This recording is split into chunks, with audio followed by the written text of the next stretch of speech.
On this edition of Sources, we turn our attention to Ghana's education sector, a cornerstone of national development and a priority area for government reform. In 2025, the education sector received over $175 billion in funding, the highest allocation to date. That investment has supported the construction and rehabilitation of schools across the country, the distribution of free textbooks, the expansion of smart classrooms, and increased financial support for teachers through improved salaries and scholarships. But challenges persist. Learning outcomes remain uneven between urban and hinterland regions.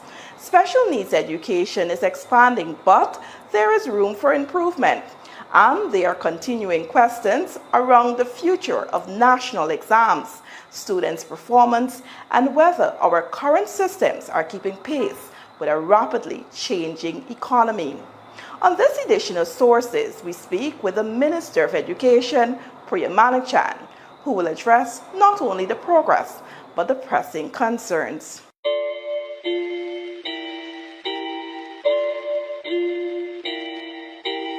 Good evening and welcome to Sources. I'm your host, Svetlana Marshall.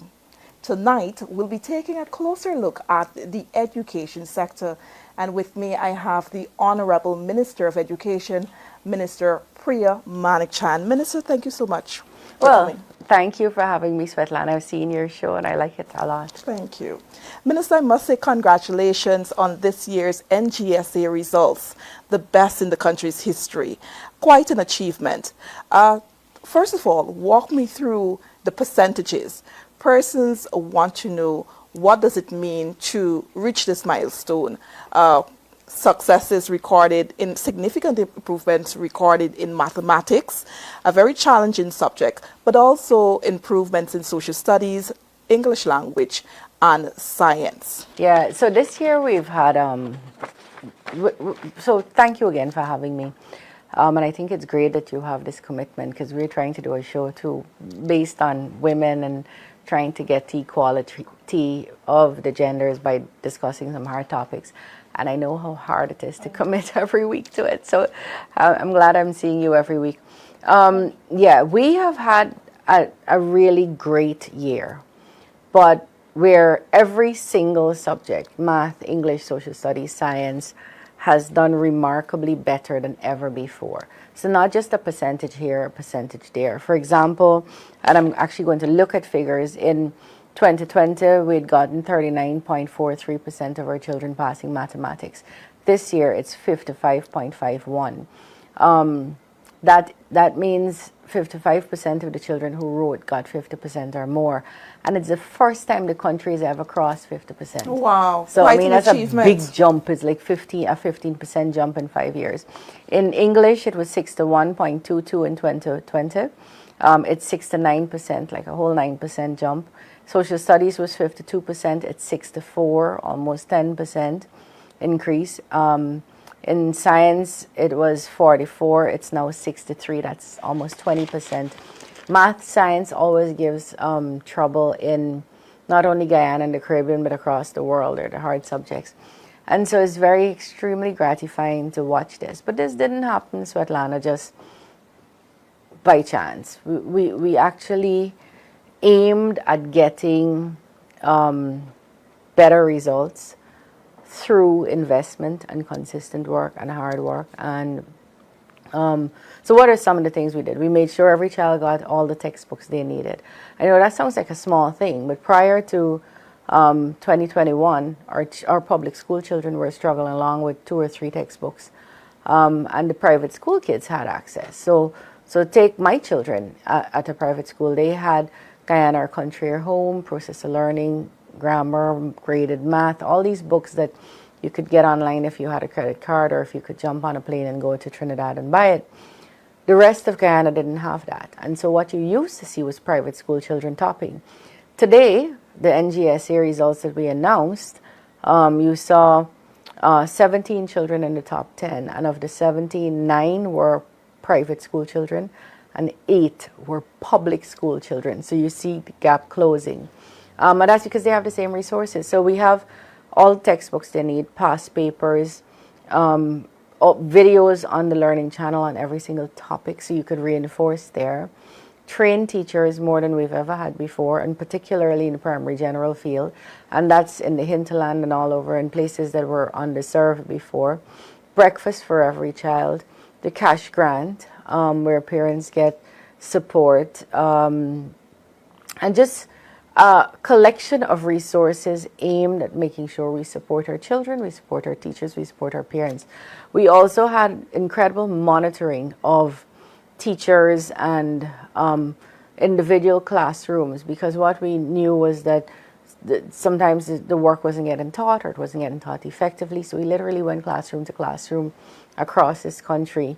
And then we had parent meetings, because we could do all of this. And if the children are going home to an unstable home, then you won't get the same kind of results. So we met with parents.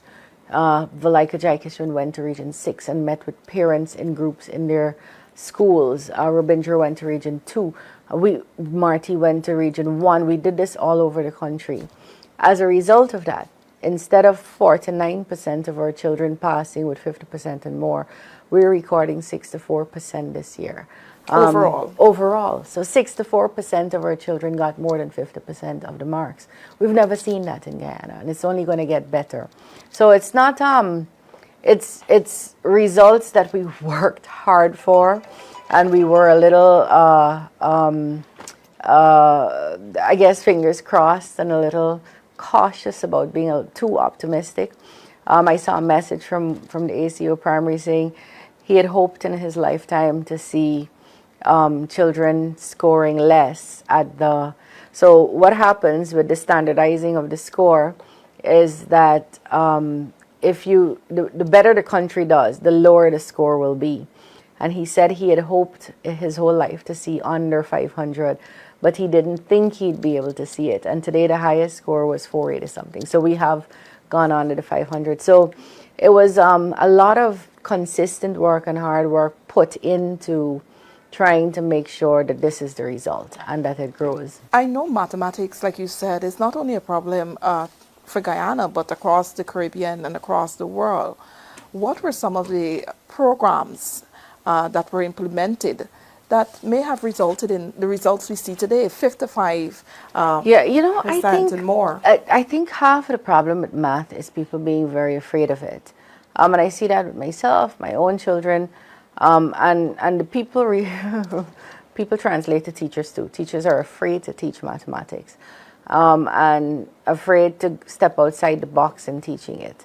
And so we were very clear, if you think you're poor at fractions, it's okay, don't teach it.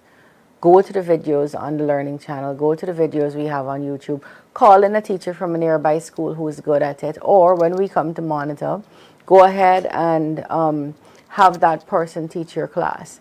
Use the past papers, use the questions. And so we think we've seen, we also did a diagnostic last year. We call it National Grade 5 exam, where in grade 5, before you head into grade 6, we know, and we just did it in June this year for 2026's exam. So by next week, we will know where children are weak, and you can spend July, August, and all of next year fixing that.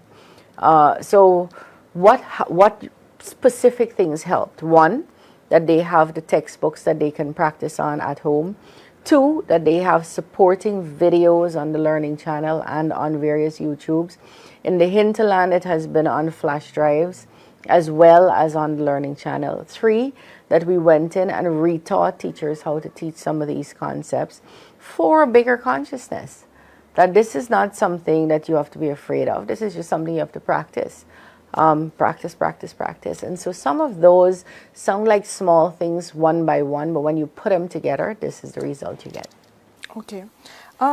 What is the, with regards to... And by the way, we've done a math intervention for CXE. Okay. That has been enormous all across the country. We have given every single 4th and 5th formers calculators, geometry sets, all the textbooks they need, monitors in the classroom. By monitors, I mean extra people going in to make sure teachers are teaching and teaching effectively and that children are learning. Past papers organized by topics. Leon Beaton on the learning channel, teaching the subjects.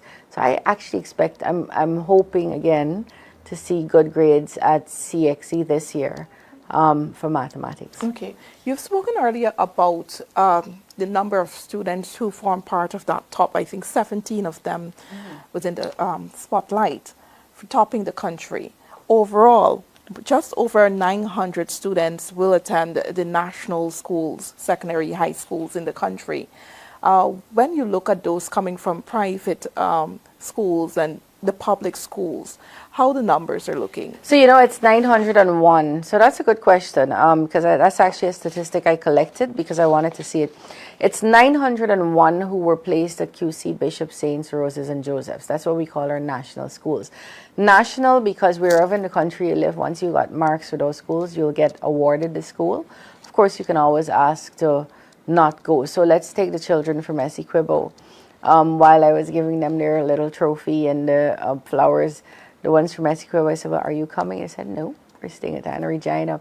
Because now schools in regions all across the country are doing well. And so they're able to stay there and perform and do just as well, but stay at home and get the care and love at home. So of the 901 children we placed in the national tops, 492 were from public schools, so that's more than private schools, and 409 were from private schools. So almost 100 children more were from the public schools than private schools. That's telling. That's telling. People often ask critics, you know, when they look at the results, they said, okay, that 1%, you know, they go to the top schools, but what about those who may not get may not be among the top performers? Yeah. Could you address that concern? Yeah, and that's something we didn't do and haven't done well. So that's something we need to change in the ministry. Historically, it hasn't started. It didn't start with me.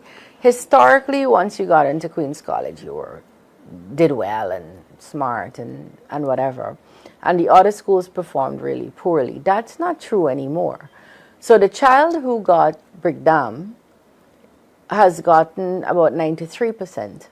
The child who got Central, Anna Regina, Multi, JC Chandy Singh, Mackenzie High, these are children who got 93 and 94%.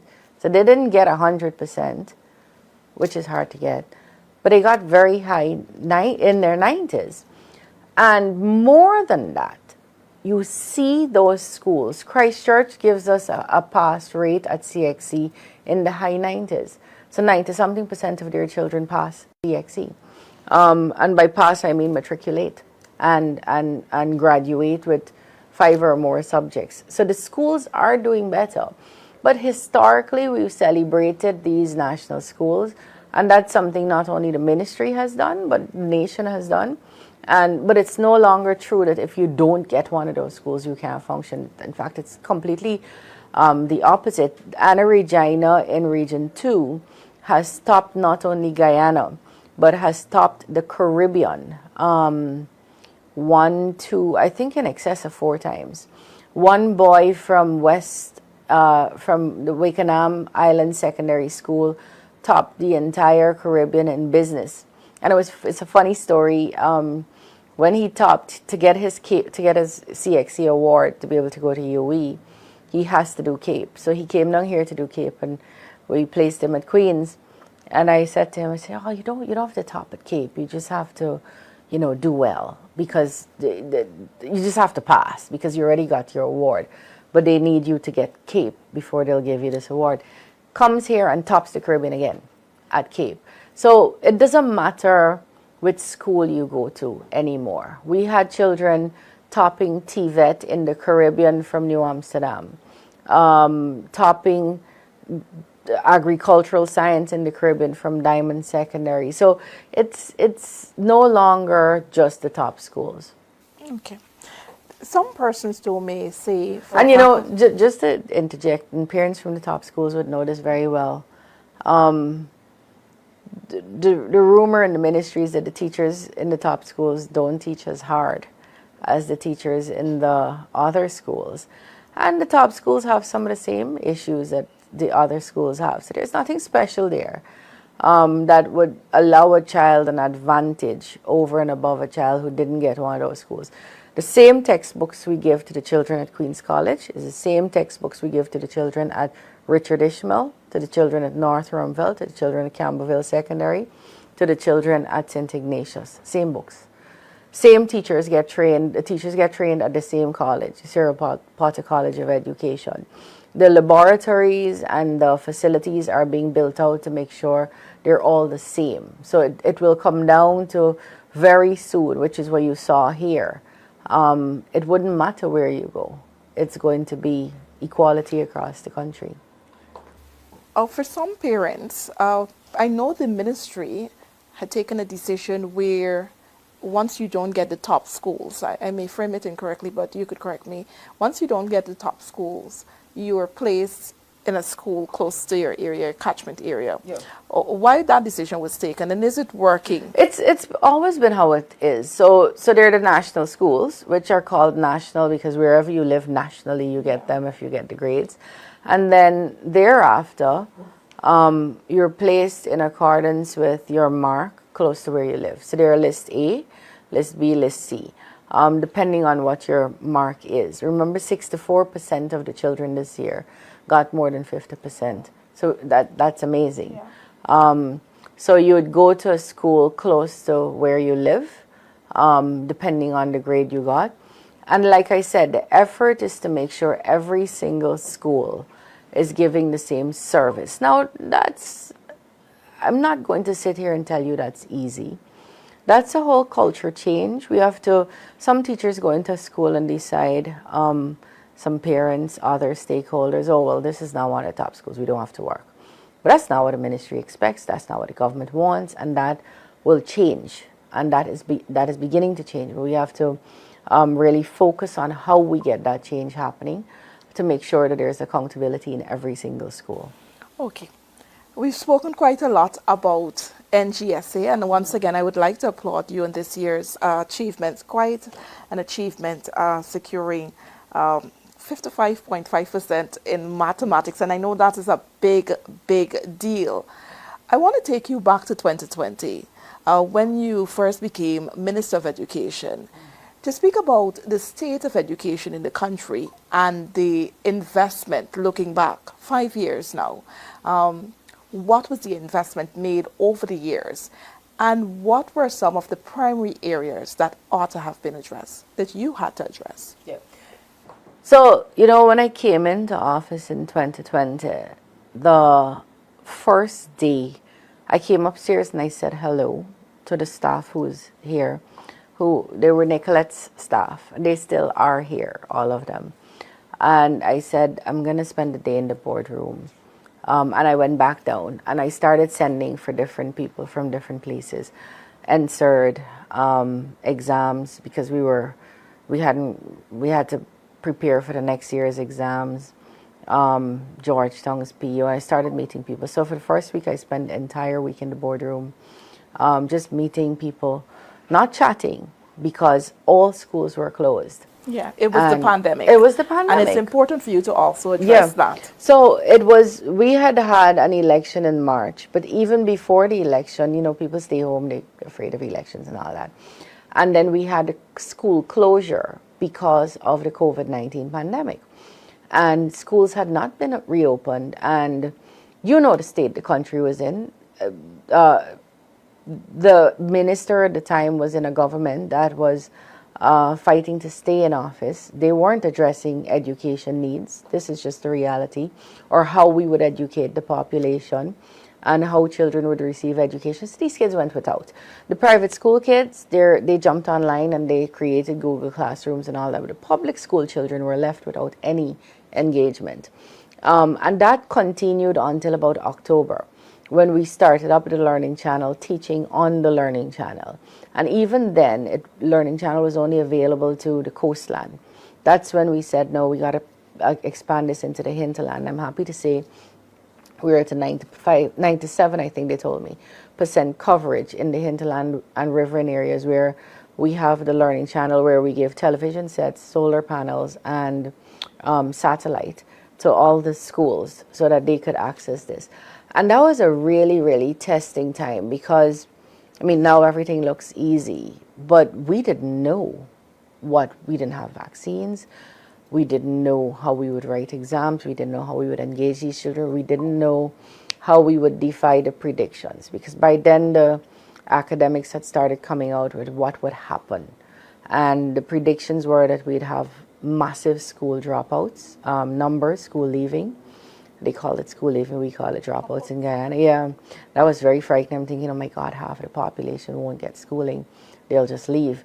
And then the other prediction, and I'm talking about from the World Bank and UNICEF and all the other places that were studying it, was that we would have severe learning loss, so much so that we would never be able to catch it back. And then there were predictions like the person who was staying home for the 2 years would lose over their lifetime X millions of dollars and would be unable to earn profit. Those were very frightening times in terms of how am I going to arrest this? How am I going to pull it back? How do we begin school safely? How do we engage children? How do we make sure kids don't leave, not only Georgetown, but in the hinterland, that they don't come out of school? Because if they come out of school, it means we're going to lose them to the back dams and whatever. How do we make sure we're engaging children? So we started preparing and distributing worksheets so that children could get the worksheets and then they can drop it off and somebody marks it. We started the teaching online. We started engaging, and we went back into school in small batches. So the exam classes, 5th form, 4th form, went back in November. Guyana was one of the first countries in the Caribbean that started going back to school.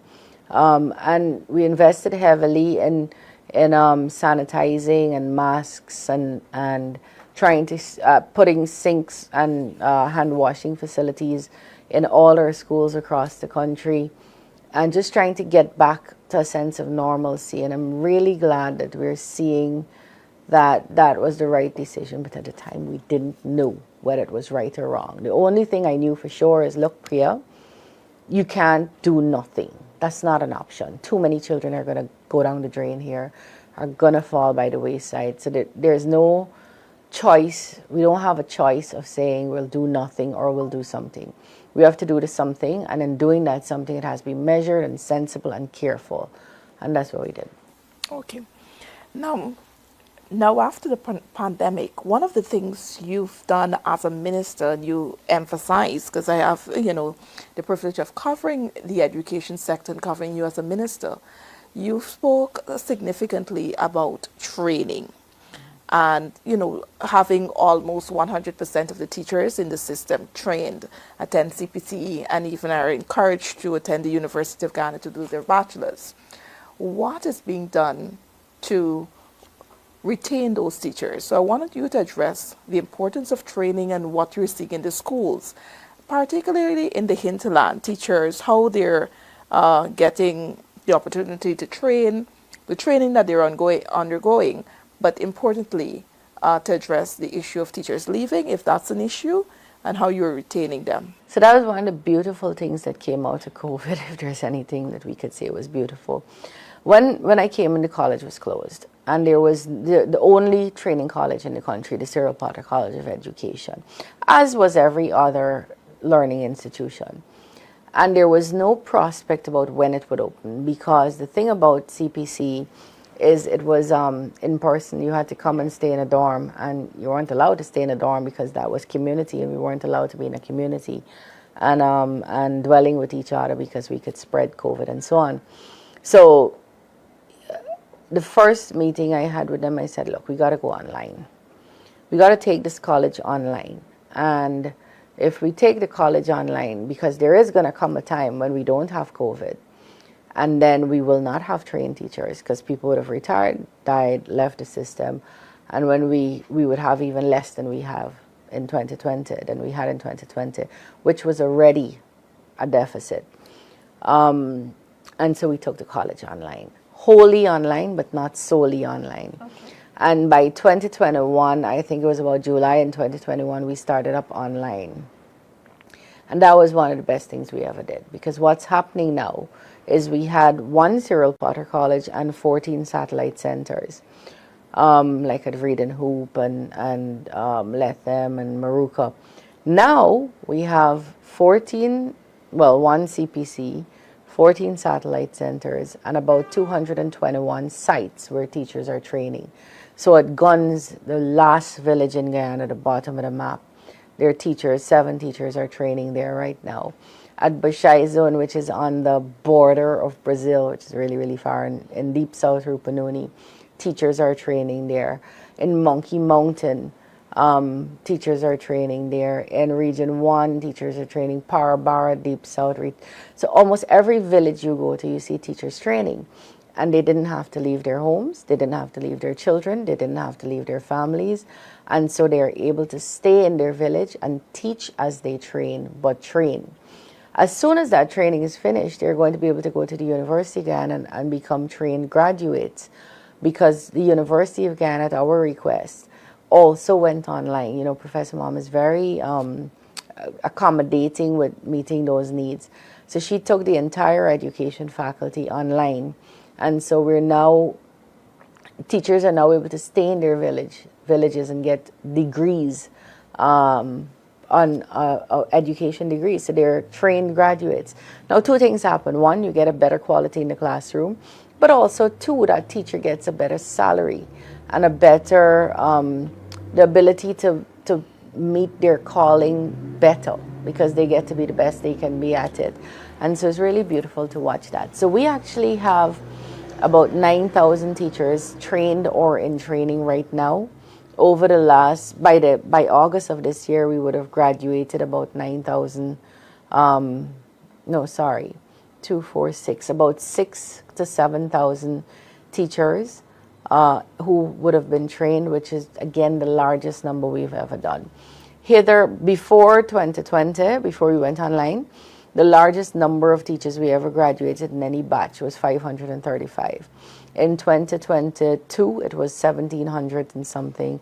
2023, another 1,700 and something. This year, it's going to be another 1,700. So we're able to do large numbers. We have not seen, Svetlana, I know it's a very sexy conversation, teachers leaving and migrating.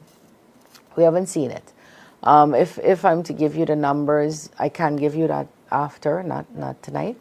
But the same number of teachers that leave usually is what we see leaving, and it's like 21 or 22. There was a little bit of a bump up in there was a decline in numbers in 2020, because I guess people couldn't come and apply and nobody was leaving the country and so on. But we haven't seen any large departure from the system of teachers at all. In fact, what we have had is teachers coming back from the Bahamas, coming back from countries they went to, and asking us to reconnect their service.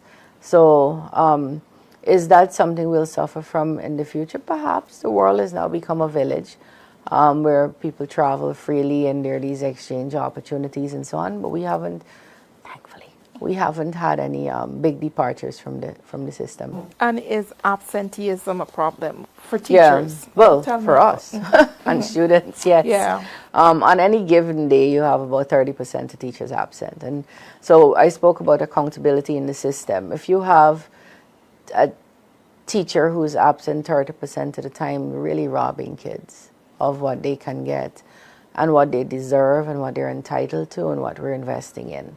And so we have to have accountability in the system. Now, some of that is just plain old indiscipline, because we all work in various organizations where somebody's always late, somebody don't turn up, somebody don't pull their weight. But a lot of that is also because we have largely a female teaching force. And so we have absenteeism because of pregnancies and pregnancy-related illnesses or maternity leave and all of that. But what we have now is numbers that are climbing so high that we should be able to have a systemic substitute teacher program, and that I'm trying to put in place now. Well, what is done to address, I know you spoke about the systemic and a replacement teacher, but are the teachers sanctions for those who are deliberately absenting themselves? They should be, and the Teaching Service Commission has been a little bit more proactive, I think, than we've seen previously, but we don't advertise that. I think, perhaps because the culture is not to speak about these things, but also I guess they don't want to drag people's name into the mud. But people have been disciplined for it, and dismissed too for it. Okay. All right. Another area you focus your attention on is that of infrastructure. Building schools from nursery to secondary.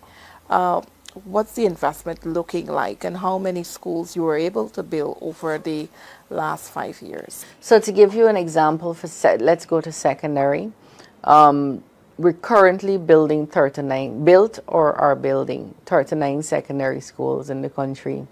And I'm not talking about the large extensions there. I'm talking about just building from scratch. We have always had, in regions 1, 7, 8, and 9, 13 secondary schools for the existence of the entire of Guyana from the time she became Guyana.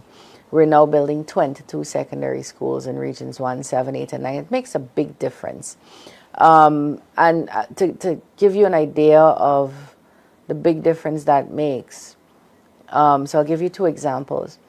In 2020, we placed 1,200, and let me just give you the right number, 1,278 children in first form in primary tops in the hinterland communities. Well, it wasn't only hinterland, it was region 1, region 3, region 4, region 7, region 9. A primary top is a primary school that kind of teaches secondary work. So you go to primary school, you write your NGSA, there's no secondary school to go to, so you go back to the primary school and you kind of sit in a corner and, with the children your age, and they start to give you high school work. But they're primary teachers, they don't know high school work. So let's take a region like region 9.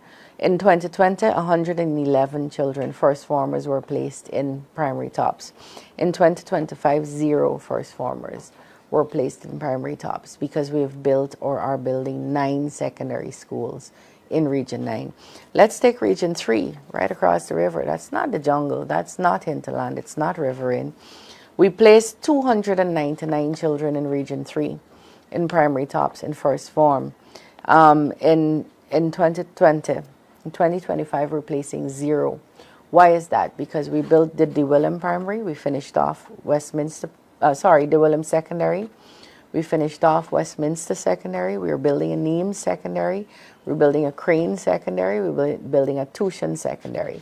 So there is no need anymore to put children in the primary top. You can actually go to a secondary school and get a secondary education. So it's a big deal. I mean, infrastructure could just sound like brick and mortar, or what are you talking about, buildings? And why do you see me running around? Because I'm sure you've seen that. Me with a helmet on and a vest on and checking and checking and checking, because for me that means the difference between a child getting an education and a child not getting an education. Right now in Region 4 on the East Bank, we have had to place 247 children in primary tops at Supply, Covent Garden, Grove Diamond, and one other school. Because we're building schools there right now. We're building Prospect, we're building Caneville, but it won't be finished for September. We're extending Yarra Harbour, we're extending Diamond, we're building back Houston, secondary. So infrastructure, as basic as it may seem, is a huge deal for access. So we've been able to place more children in QC Bishop, St. Rose's, and Joseph's, about 500 more children, because we extended those schools. There's an extension at Queen's College, at Bishop's, at Saint's. There's an extension going on now. You may recall when St. Rose's was broken down for about 4 years. They didn't have that building. We finished that off. East Rumvelt is significantly extended. St. Winifred's is significantly extended. We built back North Rumvelt. So infrastructure could sound like a small thing. It's not. It's the difference between a child getting a secondary education and not getting a secondary education. And it's the difference between a child growing up to be a productive adult, to do whatever they want to do, and have a life of creativity that they dreamt of, or a child just struggling along. And so it's hugely important. And it's one of our biggest accomplishments. These have, if I were to count up, it's billions of dollars that we've spent, in excess of probably $25 billion in just getting these buildings up. And then we have, of course, that's new buildings. And then we have the extensions that I spoke about. But we have rehabilitated every single school in this country. We still have issues with pigeons. I mean, apparently people stopped eating pigeons. So, because in my Coney they actually eat pigeons. So partly on the coast they don't. So we have pigeon infestations, and that has problems because then they poop on the books and the floor, and they're a nuisance. We have sometimes other birds. We have toilets. You know, we've just taken a decision that we're going to, any new toilets or replacements are going to be industrial standard because it's so trafficky. And children, it's weird. You use a toilet at home, so we don't understand why you don't know how to use a toilet in school. So there's a lot of traffic there that's problematic for keeping the toilets functioning. But you know, we've put all the cleaners on contract. They're no longer part-time. They're now full-time employees. So we shouldn't have as many problems with cleaning and so on. But infrastructure-wise, we've done a lot. There's still work to be done. Have you had cause to blacklist anybody, contractor, who may have produced projects that are very defective? So we can't blacklist. There's a whole procurement act, and that has its own dynamics and challenges too. Might not have catered for some things. We have terminated. So, for example, the Hosororo Secondary was way behind, and you know, that's not the first option, so I'll tell you that. The first option is to hold the hand of the contractor and beg them and puja them in the Guyanese terms to get this thing done, because my interest is not in punishing, is in getting the school finished. Yeah. And then when you terminate, you have a long time with the procurement to get someone else. So take Good Hope. When I came into office in 2020, Good Hope was 80% finished. And 2 years later, it was 82% finished. And we were forced to terminate. It took us 2 years to get a new contractor on board because it was a World Bank project, and that was just painful. So you had children who could have gone into Good Hope who couldn't access the school for 4 years. So our option is never to the first resort is never to terminate. It's to try to work with the contractor and our engineers and the consultants and so on to get it done. But Hosororo we terminated because it wasn't, we didn't think in our considered view, and by that I mean using all the information before us, that the contractor had the ability to finish the schools. It was a matter of waiting a little bit more. It was simply it wouldn't get finished. And we just awarded a new contract to someone else who bid and won the bid. I don't know who's the company. Okay. But so we don't have the ability to blacklist, but we can write to the tender board to say this person isn't performing. Yeah. That's something we think you should know when you're considering this company for other projects that might come before you. Have you had reports or many reports of once a school has been completed, defects detected? I've seen at least one in recently in the media. So there's always a defect liability period. What that means is you have a period where if there's any defect, you hold we are the client, the ministry. A certain amount of money is retained on the contract to fix any defects that might come up. I think it's a percentage. And so that is retained for X number of months or years, depending on what's in the contract. And if any defects come up, you use that money to fix it, of course, with the contractor's knowledge. And so we always do that. Right now, we are in defects liability at North Rheinveld. We are in that period, and we are using. We have to get some things fixed, and we're getting them fixed. And within the next 2 weeks, that school is going to be completely fixed, because I'm there every single day right now, trying to make sure, not me alone, because I don't have engineering knowledge, but trying to make sure that we drive the things that have to be fixed. So yeah, we do get that.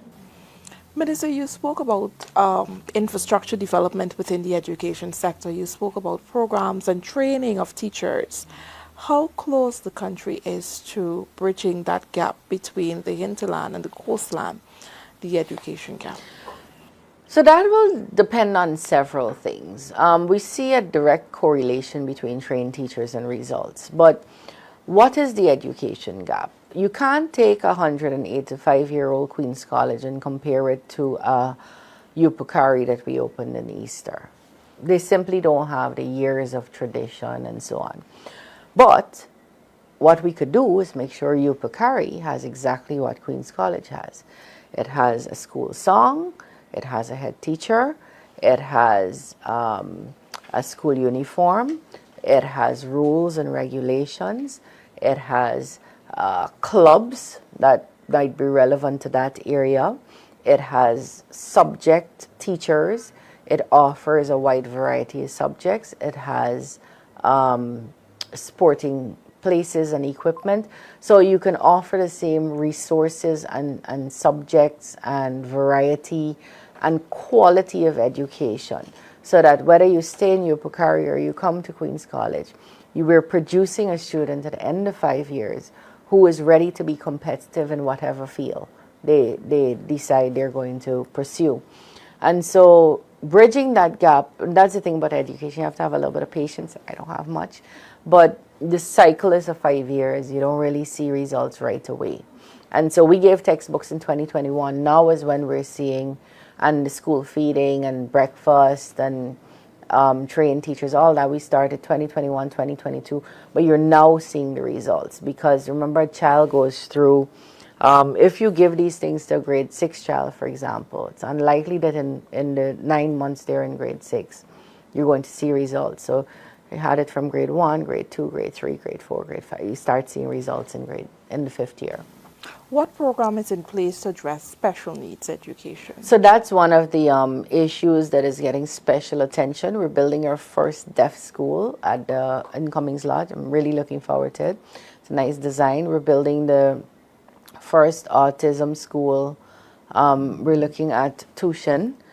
But what we have done, because the learning now is that you don't separate children with special needs from children without special education needs, that you have a space where they attend to do specialized education, but that they're integrated into classrooms across the country. So what we have done is expanded the number of schools that have special needs classrooms. And so we have, I think, 23 new classrooms across the country that have special needs. We created a new program at CPC so teachers can be specialized in special education needs. We have appointed an assistant chief education officer for special needs in Keon Chung. So a lot of attention has gone to how we can address the child with special needs to make sure that they are also productive and living their best capacity and attaining their best heights once they come into our system and they exit the system. With respect to the curriculum, I know there have been calls for the inclusion of national issues such as the Guyana-Venezuela controversy. Yeah. Is this something that the Education Ministry is looking to incorporate in our very curriculum? Carefully? Yeah, we have a joint committee with the Foreign Affairs Ministry, led by the Foreign Affairs Ministry that I think it has several other ministries in it. And because it's a very sensitive issue, whatever we produce, we want to make sure it goes through that committee to make sure nothing is wrong and all that. So we actually have some work before the committee right now for them to look at, to determine if this is appropriate for us to put into schools, and not appropriate, make sure it's correct and we haven't said anything wrong or anything that is not perfectly accurate. So yeah, that's something we have to do. And it's not just the Venezuela issue, it's how are we, HFLE, which is Health and Family Life Education, was introduced a while ago, but is it still relevant? Are we dealing with too many things? Should we focus on 5 things and make sure everybody who exits the schools know that they can't hit their girlfriends, or beat their boyfriends or husbands. So there must be no domestic violence. What sex abuse is and why it must not happen. Why and how we know for sure Guyana includes, or Venezuela belongs to Guyana. So some core issues. Maybe we shouldn't go to all the wide things we do. So that's something we're having a relook at too. Tell me a bit about the TVET program. Yeah, so that's an exciting new program for many reasons. Though I saw a new politician, well, not new, but a presidential hopeful saying that it's an alternative pathway, or people who aren't strong in academics, they'll create TVET programs for them. The world has moved away from that thinking. There's a big debate in the world right now going on about whether an academic degree, that is the bachelor's, is as useful as a skill learned. And they've actually quantitatively and qualitatively measured what a person who does a skill can earn and become versus what one of us who has a degree can become. And so it's a conversation in the world happening, and we don't want to be left behind, but particularly in this oil and gas economy, we have to make sure that we are providing children with options and skills that could take over and lead in particular sectors. And so we have TVET centers in every single region except Region 8. We built one in Mabaruma. We built one in Region 3 at Fellowship, at Hopetown, Bedford Wacting. Next week, or this week I think, the president is opening St. Ignatius Practical Instruction Department. And then next 2 weeks we'll open one in Bartekop. So every single region has a TVET, and state-of-the-art, not just TVET, but state-of-the-art TVET facility. Additionally, we've just introduced to 70 schools the CCSLC, which is a CXC-run program, which is competency-based learning. So if you're going to do tiling, that you do it and do it and do it until you're competent at it. If you're going to do commercial food preparation or food preparation, that you do it until you're competent. If you're going to do cycle repairs or electrical installation or whatever it is. And so we're offering children pathways that have many varieties. There is a child I know right now at Queen's College who in 4th form wrote 9 subjects, and they're all in the technical stream, because he's very sure that he doesn't want to, that's what he wants to do. He wants to do technical education.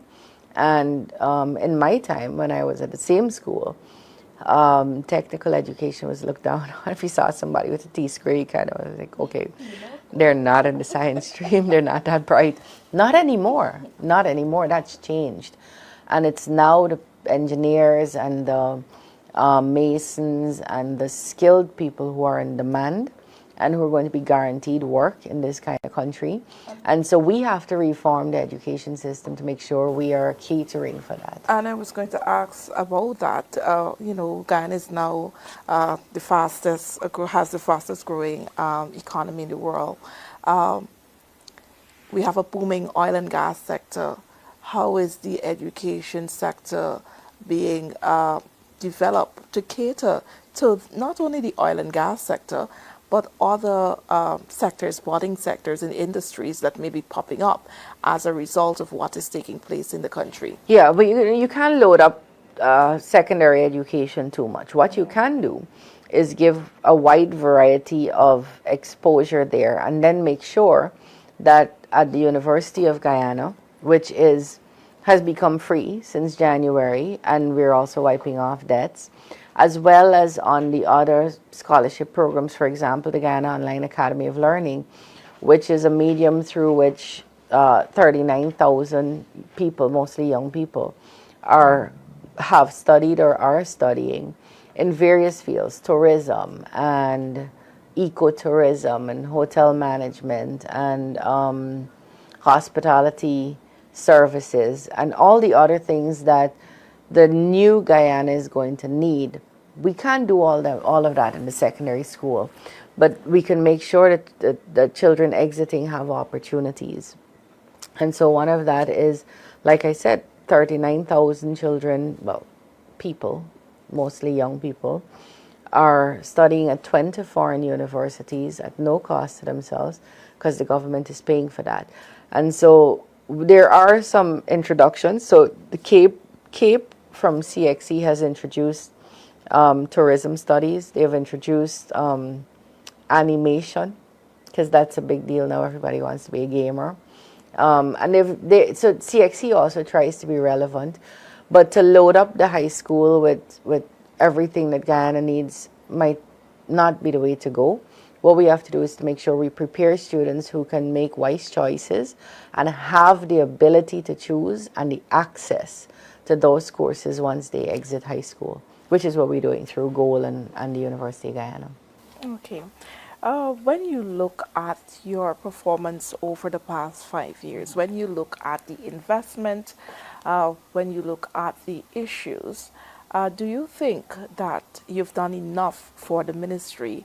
And what were some of, and what are, because you're still a minister, what are some of the primary challenges? I know there was the Madhya fire. I know also last year there was the issue of the teachers on strike for an extensive period. What were some of the primary challenges that confronted the ministry? And do you think you've done enough as a minister? Yeah, I know well, two loaded questions. I think I'll leave the second question for people to decide. And, you know, we live in an era of social media, and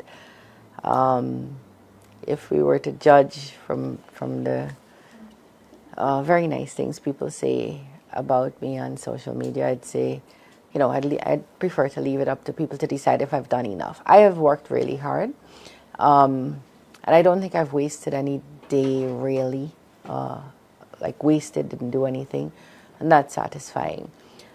Challenges have come in many forms. We had COVID, which was 2 years out of the 5 years, because we don't remember that now, but that's how long schools were closed for. We had a teacher's strike that lasted half of almost a full academic year, 5 or 6 months. We have some internal issues, you know, where you get resistance and pushback from people who should not be pushing back, don't want to follow policies and so on. But then I also have an amazing team of people who say, in spite of all of this, we are going to push on, we are going to do the work, we're going to go out there and double up what we could have done. We're standing with you, because I don't think it's a PRIA issue. I think people who have reached seniority in the Ministry of most of them, in the Ministry of Education, understand that if we fail, children suffer. If we fail, children will have poor choices in life. They'll have a poor life. They'll grow into adults we don't want to see. And we see that in the work we produce. And so today's celebration of this incredible NGSA result is a result of a team of people pushing past those obstacles, because there are. Let's not gloss over that. There are challenges. And like I say, sometimes there are unnecessary ones coming from within that you shouldn't have to deal with. That could be distracting, and that could take up your time and so on. So you just really put on blinkers and move on. With respect to the Madhya fire, looking at that fire, and also there would have been a number of schools affected by fires as well. What are some of the systems put in place to prevent fires in dorms and schools? Lessons learned. All of education is decentralized. So that's the first thing we have to understand. And what that means is that the central ministry looks after policy, which exam will be written on which date, what is going to be the content, how we're going to train teachers, that kind of thing. Maintenance of schools, repairing a roof, fixing a toilet, so is the responsibility of the regional administration. And sometimes, so it's one government, and I consider all the schools my responsibility, but that is dependent on how proactive the particular region is. So you have a good regional chairman, a good REO, a good REDO, that region will thrive. As soon as the toilet goes down, it'll get fixed. As soon as the leak happens, it'll get fixed. And you have workers in those posts who are not that good, it'll deteriorate from a hole in the roof to a gape in the roof. And those are realities we face. What we have done as a government is to adopt the report of Dean and Partners at the cabinet to an extent, to the extent that is practical. And we have taken a conscious decision that we were going to renovate dorms across the country in keeping with that standard. And that has seen us renovating dorms at Partika, Port Kaituma,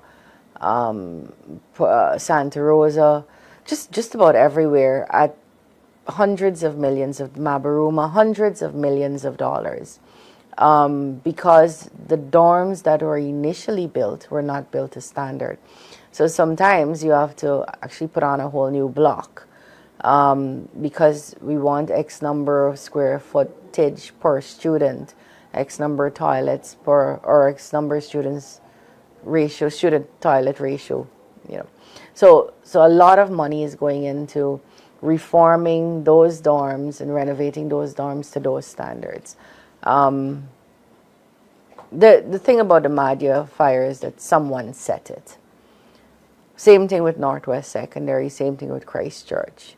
And so everybody has to be vigilant around the school, a dorm, or any public building or institution, because there's a limit to how you can prevent someone from setting a fire. When you look at the relationship between the GTU, the Guyana Teachers Union, and the Ministry of Education, we know that protests went on, the strike went on for months, finally reaching an agreement in August, 10% for teachers. Some have argued that 10% insufficient. The ministry said, look, we're doing this and that in addition to that 10%.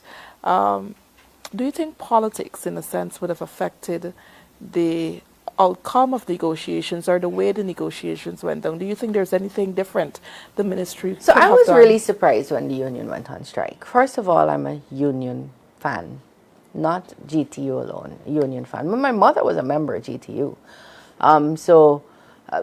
I went to school and paid to learn to do what unions do, which is to represent people who can't represent themselves. But unions also have to be honest. And we were talking up to the day before they went on strike. So I was shocked that they went on strike. You go on strike when negotiations have broken down, when you don't have a relationship, when you can't talk. And for the most part, what you wouldn't have known is that we kept talking even during that strike. I guess it wasn't sexy or sensational enough for anybody to say that, so we weren't saying that. But the conversations continued, because for me, the only way through a problem is to communicate. There's always going to be something is not enough. I don't think I get paid enough for what I do. We're here in the night doing this. But they're also, when you're negotiating and working within a structure, what we know is that teachers are being paid now far more than they were paid. Teachers no longer have to buy their own their own materials like cardboard and chalk and staple machines. We buy that. We don't even buy it. We give them the money as a teacher's resources grant, and they buy it for themselves. Teachers are benefiting from the Because We Care cash grant, that where their children get it, from the $100,000 cash grant from the newborn. Teachers in Guyana are some of the only teachers in the world who are paid to teach, who are paid while they are in training, and then paid when they given a guaranteed job when they come out. So you have, let's say, teachers in Canada. They can't get into teachers training college in Canada. I have a cousin who had to go to Australia. And even when she came back, she didn't have a guaranteed job. So she had to work as a substitute for a while. She's probably not even working right now. And so I'm saying that when I came into office, trainee teachers were earning 10,000, under 10, 9 something, let's call it 10, $10,000 a month as a stipend. Now every single teacher gets at least $100,000 per month while they're training. So we're paying you while you're training. Your training is entirely free, you're not paying for that. That's we're one of the only places in the world who does that. We're trying to repair teachers' quarters across the country. We have work left to do. So I'm not saying everything is perfect. I'm saying that we now have a standard list of what goes into each teacher's quarter. And it's the kind of list you would see better than apartments. I just went to Parabar, which is down a mountain, through some slush, and up a river and up a hill. And they had this beautiful teacher's quarters just finished with an island in the kitchen, nice bathroom. And this is deep south, and that's the standard we want. Looking ahead, what are some of the changes, or what are some of the programs and policies you would like to see or you would like to implement should you return as minister? And I'll get to that as a Minister of Education. I don't think any country's education system now can escape AI and the introduction of technology into, I mean, we have computers and smart rooms and stuff. I'm not talking about that. I'm talking about the introduction of technology, including AI, into, that is artificial intelligence, into the teaching and learning process. I don't think if you're going to be a country that advances in education, that we can avoid that. In fact, I think it has a lot of benefits. How do we individualize teaching? So the purpose for smaller classrooms is so that each child could get individual attention. That's why they say large classrooms aren't optimal. So how do we use AI to say, well, here is this child's weaknesses. These are her strengths. Let's challenge her here. Let's reinforce these lessons by doing X, Y, and Z. Let's inform the teacher who is in front of this classroom, assuming we have one, or the system, if it's a digital school, that this is what this child needs more of. So I think you're going to see a heavy infusion of technology into the education system through various programs such as AI, a digital system in the school. And I think that's going to produce results that you can't imagine. Everything though requires people buying into it, so that's going to be something we have to train teachers to do. What I'd like to see more of is M&E, but not the M&E that the ministry currently has in place, which is a big stick going to see if records are done and if you mark the register and how late you came and how early you came. More M&E towards, are you teaching? Is our program at CPC catering for the teacher who needs to be in the classroom? If not, we're not only reforming the teachers in the classroom, we're reforming that program. How is it we're making sure that there is a conveying of knowledge from teacher to student? How are we making students creative and giving them the space to be creative? You know, one of our very famous designers, you might know Randy Madre, sent me a message, and I'm really excited to start with him. Schools are not, children hate art. Like, art is something you're supposed to love, but we've made it into such a robotic, it's like a cookie cutter. You got to finish this thing, you got to do this, you got to mark this, this is what you got to do in week 1, this is what you got to do in week 2. So they don't love it. You don't get creativity from it. You don't get a child drawing her own picture and just becoming the next Michelangelo or whatever. We have people teaching you what to do and keeping you in a straight and narrow. And so some of that has to change. Okay. I want to talk about your political life. I want to switch it up. We're talking about my political life just now. Before we get to that, I just want you to briefly address the issue of bullying bullying in school and what is being done? Because I know that's an issue. Yeah, so I want to say this carefully. I think bullying has always happened. Wherever you have children who might be, children are children, so they might not be fully aware of how consequences of their actions. They might be coming out of homes where they think they need to stand up or represent strength in different ways. They may be taught through parental activity, violence, and so on. And so I think it's always happened. I don't think we should say that we don't know that. When you were at school, when I was at school, what we didn't have was social media and cameras on our phones with everybody with a camera. So we didn't know of the extent. But I think it's fair to say bullying has always happened. Whenever you have a large enough group of people together, you're going to have delinquents amongst them. Delinquents don't mean bad thing. I mean somebody who's odd doing something that they shouldn't be doing, antisocial behavior. But we have become aware because of the social media and phones and cameras and so on of these acts of these antisocial acts. And so it has to be looked at. Olato Sam had done halfway through before he died some measures that we can take and put in place. And that is one of the things we're looking at, how we can do that, where we involve not only children, but parents and teachers. I know there can be a common call, a WIC spell.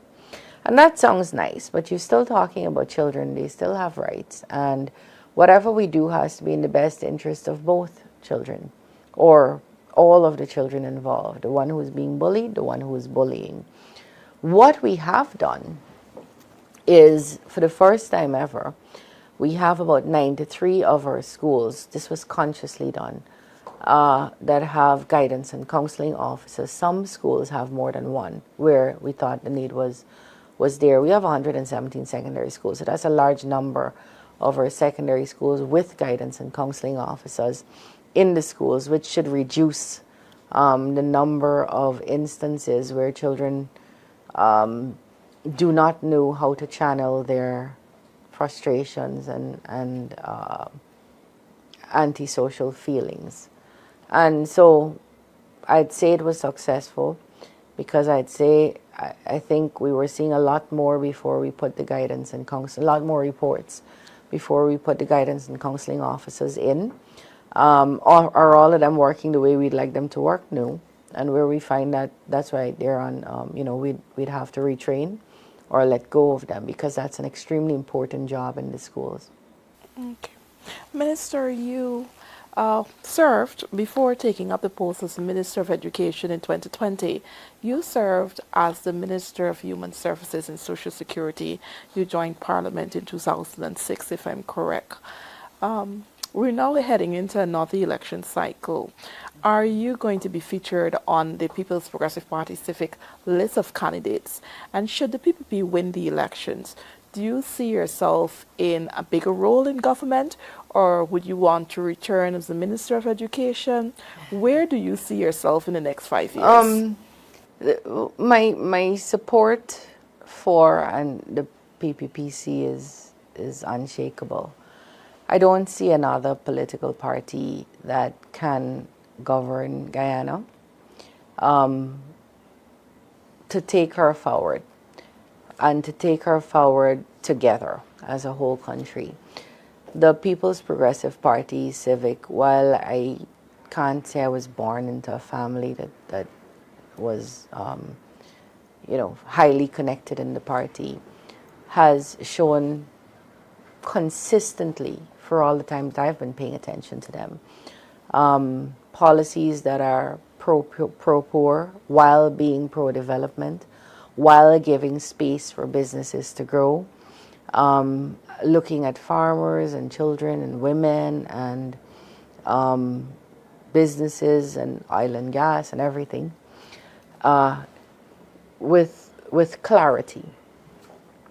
I've also, like the rest of the country, seen seen other political parties who've come on the scene and sound really fancy and shiny at the beginning, nice words, accents, all the right things, and then completely fail when they go into government. I actually expected more, by the way, of the AP and UAFC. I expected more because I thought they were new and they would be idealistic and they'd want to implement everything they said they would do.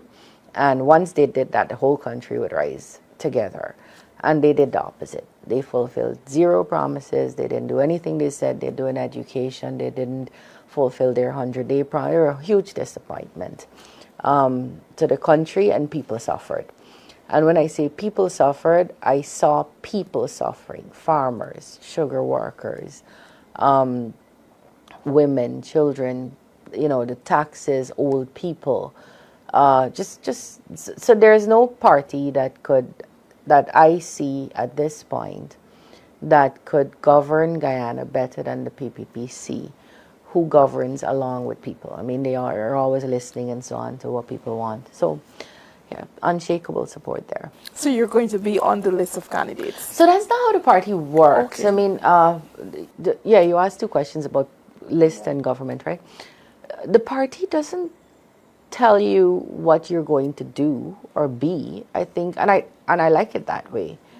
You should do the best you can, and then they make a collective decision, I think, based on all the resources available, and then make decisions about who should go where. But it doesn't work like that. I don't think, at least I do not know of the General Secretary saying to anyone before the elections, well, you'll be this and you'll be that. I think the effort right now is, if you believe in this political party to govern the country, then let's all get together and do whatever it is we have to do to get this party over the finish line by far, by a big majority, and then let the party govern.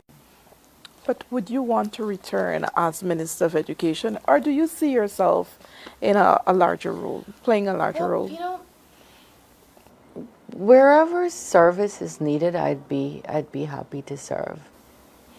When you look at politics, when you look at... you don't have to be in government alone to serve, Let me just say that. Okay. But I think, service is ingrained in me, and wherever I'm needed, I'll serve. Okay. When you look at politics, when you look at the parliament, I know you said you had your own program and you place a lot of attention on women issues and women rights. Do you think women in Guyana are given a fair chance to lead, to take up leading roles and to, operate freely? What are some of the challenges? I think we've come a far way. So our law actually says that we must have 33% of our women 33% of the list must be women. We didn't go the extra length of saying that they must be extracted from that list into Parliament, but for the most part, all the political parties have sort of been doing that. In 2000, when I returned to Guyana from law school, our Domestic Violence Act was 4 years old. It was passed in 1996. And I remember a magistrate saying to me, you want me to do what? Put him out because of a little slap? And I was horrified because, you went to school and you learned that you can get put out if you slap your wife because it's wrong to slap your wife. I was just, what do you mean, a little slap? This is the law.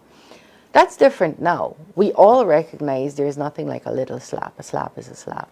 So we've made strides. Are we where we should be? I see some of the most sexist, ridiculous, vile comments directed at women, sometimes by women, disappointingly. So no, we have work to do. We have work to do, yeah, significant too. And I know you addressed, because recently you too became a victim of, these vile remarks, Well, I'm critics. nobody's victim, but I Yeah, was. Some were directed at me, yeah. and I thought they were stupid and vile, and that's what I'm saying. It's so easy to every time, and it's so disappointing. That's the problem. If you want to attack someone in office, there's so much. Go after policy, go after their work ethic, something. Don't make it about their body parts or their.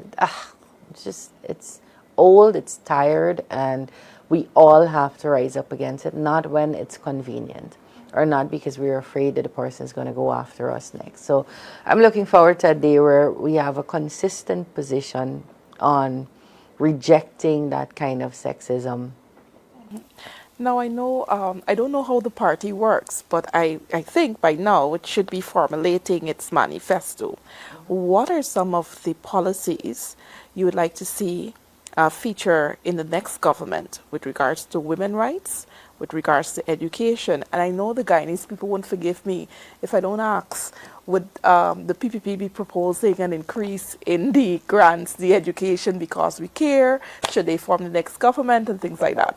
We've been consistent. The Because We Care cash grant started in 2014 at $10,000, and at that time we had said it would rise incrementally every year until it reached $50,000. And then, of course, we went out of office. As soon as we came back in, we did that. We restored it, reinstated it, and I think we started at 19,000 or was it 15,000? Whatever it is, this year it reached $55,000. And the president and general secretary has been very clear that the direction of the party is to continue support of families, particularly to make sure education is free. So whether it's in the form of the Because We Care cash grant and other grants and textbooks and teacher resources, so children aren't asked to bring Dettol and toilet paper and cardboard because we're giving the grants to the teachers. So they've been very clear in that, and I could see that being promulgated in the second year finale term. Absolutely, yeah. And all the policies and Other policies, like I said, for education, I think AI is going to and technology is going to play a big part in the next 5 years. I think as a rollout across the country, continuing to improve on infrastructure. Access, I mean, I think by 2026 we'll have universal access to secondary education. Right now, the UN has declared us as having universal access to primary education. Nursery is not compulsory in Guyana, but I just opened 2 nursery schools in the deepest of South. So we're trying to make sure nursery is accessible all across the country. So some of those, access, quality, lifelong learning, how to infuse the new emerging technologies in the world into an education system in Guyana so that children are dealt with in an individualized way. AI, technology, smart teaching, how to make sure. So I see some of that featuring heavily. Minister, closing remarks. I know you've said quite a lot, but closing remarks. It's been a really good journey, satisfying, gratifying. For me, it crowned today with some of our best results. I expect to see that at CSEC too. And we get that in August. The CXC results. CXC would be CSEC and Cape. And it's been an incredible pleasure being able to see the growth, especially when we came from the very uncertain period of COVID. I'm really glad there are people like you doing these programs where people are talking about the new Guyana we're building, what you want to see, where you are, and that we are able to trace growth. I tell young people now that use those cameras to take pictures because Guyana is going to look very different 10 years from now, 5 years from now. It's going to look very, very different. And I think it's not only going to be bridges and high rises, but I think I see our people coming along with a quicker evolution of who we are and how we are serving. But I think we're still maintaining the Guyanese warmth and hospitality, and that's what I want to see. I don't want to see that go in the way that goes in fast-paced societies, because I think that's something unique and special about us, and I'm looking forward to that. Minister, I wish you all the best in your future endeavors. Thank you so much for joining me tonight on Sources. And with that, we've come to the end of this edition of Sources. I've been your host, Swatlana.